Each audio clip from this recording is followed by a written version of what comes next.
If you've been questioning yourself lately, this one is for you.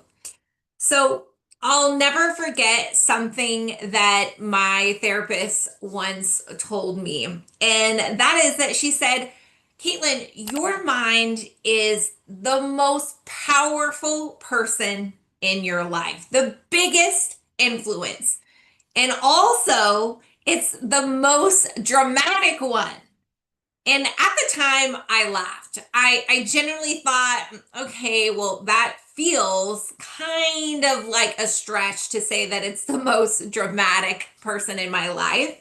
Because I got a few. I think that probably was a stretch. But now, fast forward a few years and building Diamond and achieving really just massive growth, navigating some personal curveballs I didn't see coming, and identity shifts, and more than really a few late nights staring up at the ceiling, thinking to myself, like, okay, well, what do I do now?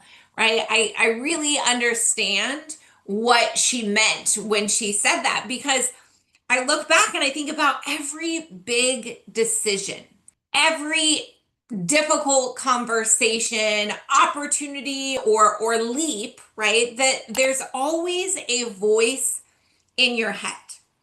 And sometimes that voice really cheers you on. It is a great cheerleader. And then sometimes, man, that voice is the harshest critic, literally our worst enemy.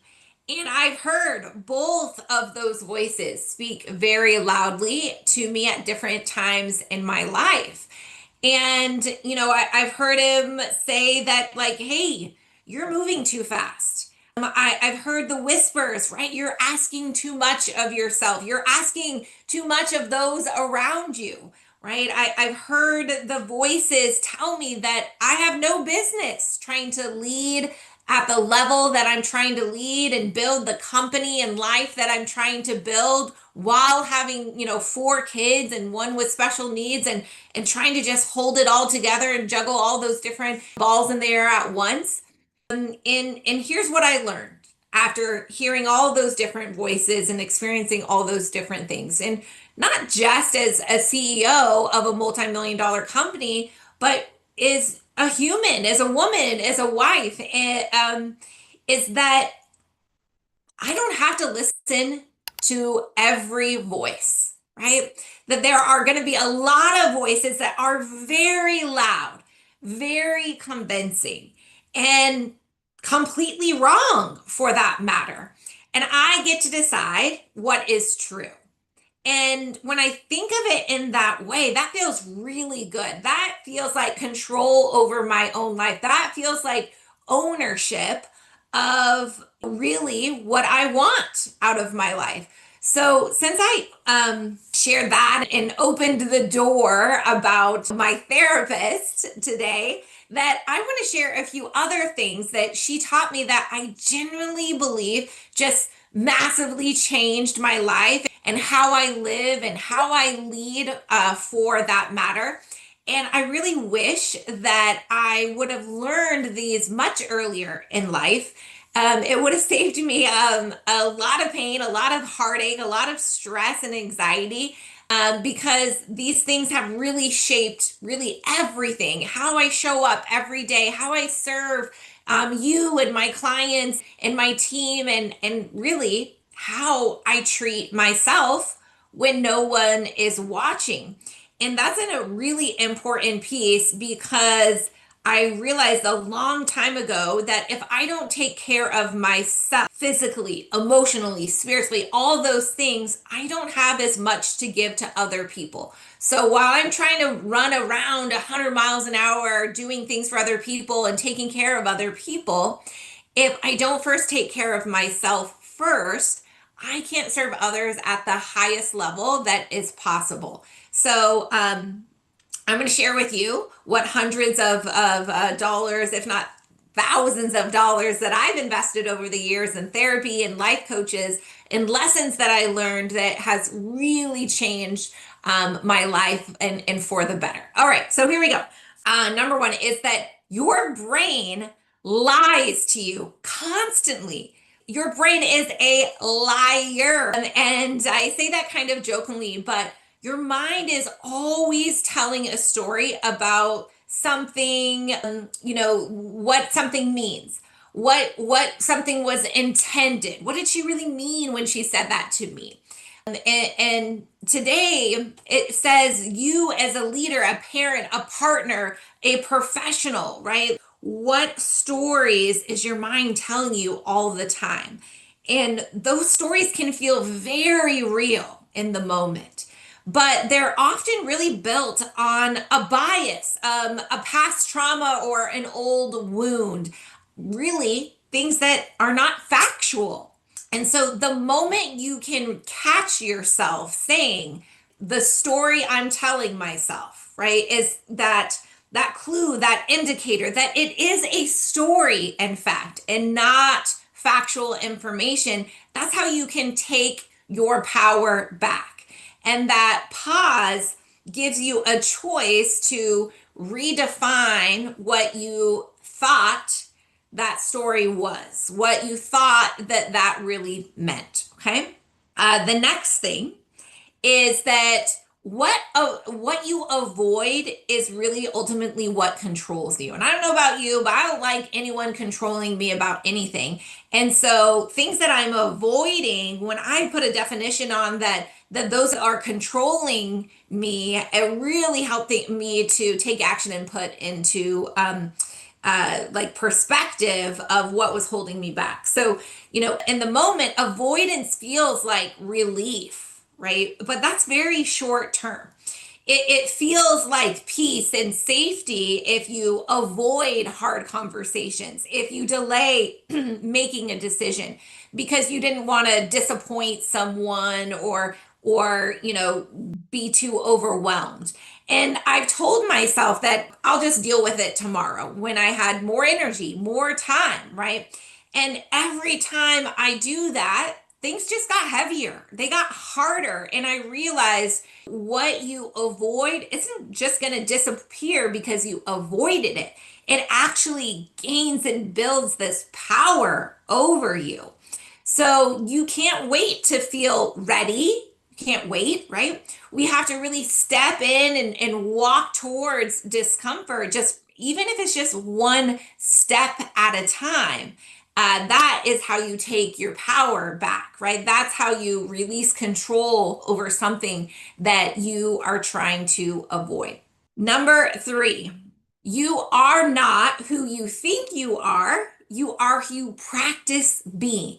Practice being. Okay. So think about that for a second. So, your identity is this constant feedback loop of habits, beliefs, and repeated behavior. So you can't just become a strong leader, a calm communicator. You can't just become grounded by just wanting it, right? It's not that simple. You become that person by choosing differently in the moment where you are tested, especially when no one is watching. So think of it this way, right? Is that practice is identity in motion. So, what you do repeatedly over time, not just thinking, I want to be a good leader, I want to be a good friend, I want to be a good wife, I want to be a good mother, right? But it's those repeated habits and beliefs and actions that you take is what is going to actually turn you into that person. And that really helped me to be more intentional on how I become the person that I want to be. And that's where, planning your day, planning your life, planning your goals, right? And what actions I have to take to achieve that. That is going to help turn you into the person that you want to be. And when I broke it down like that, it really clicked for me. And so instead of just hoping and wanting to be a certain way, I was able to, again, take control and ownership of what I want and move the pieces towards that. And the final, not the only thing or final thing, but that I want to share with you today about what my therapist taught me is that we are wired for emotion, but we are built to regulate it. Now, just just feeling your emotions isn't enough, right? And it's good. In fact, I have been challenged that in the past of I may have difficulty feeling emotions, because I didn't want to be a person that was considered an overreactor or a victim or highly emotion. And so I would try to push those feelings away. But what really helped me to be okay with feeling emotions is the next step in learning how to regulate those emotions. Okay. So, first, I had to learn like it's okay to cry, it's okay to be angry, it's okay to be disappointed. But I didn't want to be a person that sat in those feelings. I wanted to feel them, experience them, but I didn't want to sit in them. And so regulation was a big aha moment for me, because we all know people that are good at feeling their feelings, really good at that and sitting in that and being a victim of that. And that was not going to be me, right? But when I learned how to name what I was feeling and then hold back without judgment, right? But then apply and use that as information instead of it letting like it hijack my entire day, my entire week, my entire month, or year for that matter. And that, guys, is a skill to learn how to feel all the feels, but then to regulate it and do something with it. And that is what is really going to allow you to lead when there is times of pressure, right? That's going to allow you to show up when, it's, you got to be steady for yourself, for your team, for your family, for you to be able to go home without carrying everything and everyone's emotions with you. Something that I am really proud of about is that all the challenges and stresses at work, not taking those home and my kids even knowing about if it was a really tough day at work or the office, right? They don't need to know about it. They don't care about it, right? They care about mom, let's go play basketball. They care about mom, what's for dinner, and me talking to them about how their day was, and not and being able to regulate my emotions, right? Feel them in the day, but then regulate them so it doesn't just totally steamroll the rest of my day or my time with my family. And that is a skill to be practiced and learned, because that will help you to be able to keep going when things get tough. All right, so all of these lessons, all of these aha moments for me that I learned from my therapist and life coach, I can't tell you how they have equipped me to really always remember my mind is constantly telling me stories, right? That discomfort will always show up. It's just part of life, it's part of living, right? It's a part of doing big things in life. And that emotions is going to be like a roller coaster. They will rise, they will fall, right? And none of that means that something is wrong or that I failed, right? But the real question is, and it's always this, it's like, how do we respond? Because we get to choose. And if you can't see it in yourself, it's very easy to see it in others. But the real work is to be able to see it and apply it for yourself. So when I think about, the woman that I was in my 20s and my 30s, and now in my mid 40s, right, that I used to be, because I'm constantly growing and evolving, right? Um, and how I used to listen to the stories that I told myself, that of how I allowed, fear to control me and the decisions that I made or didn't make, right? That I think of that girl and I want to give her a hug. I want to, slap her on the back and say, like, girl, you are doing better than you think. There is so much ahead of you, so much that you have never dreamed of, that you couldn't even, thought of before. And you just need to take one day at a time. You just need to keep moving forward and to use the tools and insights that I shared with you today to regulate your emotions, to choose a different definition of the stories that our mind is telling us. And so I want to make sure that you hear that today.